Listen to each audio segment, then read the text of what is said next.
Stanislas Dandievel, je suis conseiller municipal délégué à l'urbanisme et à l'habitat durable de la ville de Lille.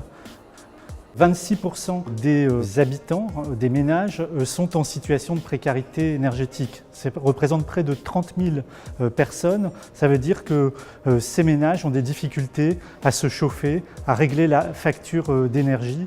Et il y a un vrai enjeu ici dans la ville que nous avons identifié. Ces ménages sont majoritairement des locataires du parc privé, un parc ancien ici à Lille pour une grande partie de celui-ci. Et pour cela, la première initiative, c'est la Maison de l'Habitat Durable où nous sommes, qui est un guichet unique où on peut se renseigner sur la rénovation de son habitat au plan global, le confort, l'usage, l'énergie.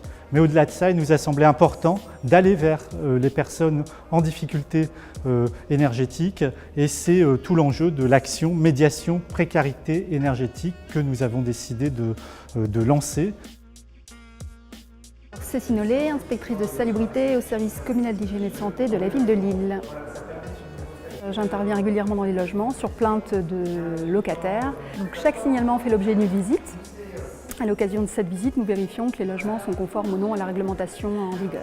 Code de la santé publique, règlement sanitaire départemental et décret d'essence.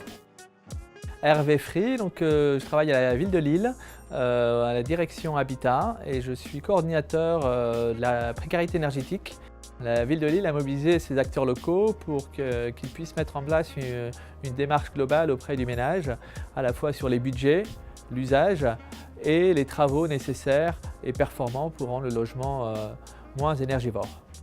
Donc ça a nécessité de mobiliser l'ensemble des associations du territoire, plus particulièrement avec l'association Graal, les associations EOL, Interface, donc à peu près une dizaine d'associations. Je m'appelle Mélanie Damien, je suis médiatrice énergétique dans une association qui s'appelle le Graal.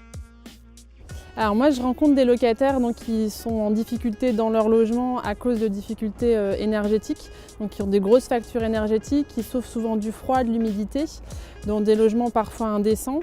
Donc je les rencontre pour faire un petit peu un bilan sur leur situation et surtout pour leur proposer des solutions à la fois sociales et aussi au niveau technique. Et on va jusqu'à la médiation avec leurs propriétaires pour essayer de négocier avec eux des travaux qui vont du coup améliorer le logement et par conséquent leur situation. Moi c'est Salomé, j'ai 20 ans et je suis en contrat de professionnalisation. Donc pour ça j'ai mon appart depuis juillet, mon appartement qui est à L'Homme-Lambersart. Quand il a commencé à faire froid, il y a de la moisissure qui arrivait sur les murs. Et du coup, j'ai décidé d'aller à l'agence pour faire le lien avec le propriétaire.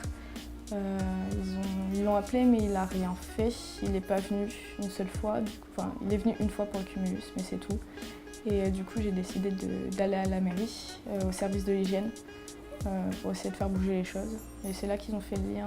Donc la femme est venue une première fois pour constater les dégâts. Et après, ils ont fait le lien avec l'association Graal.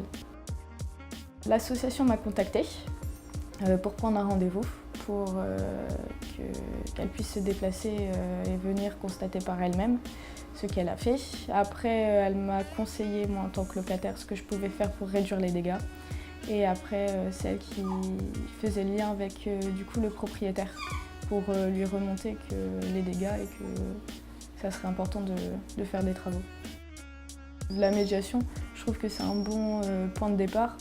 Et si on peut faire avancer comme ça serait mieux parce que rien que pour la relation propriétaire-locataire, après ça peut être très mal vu. Du coup, je préfère faire les choses doucement.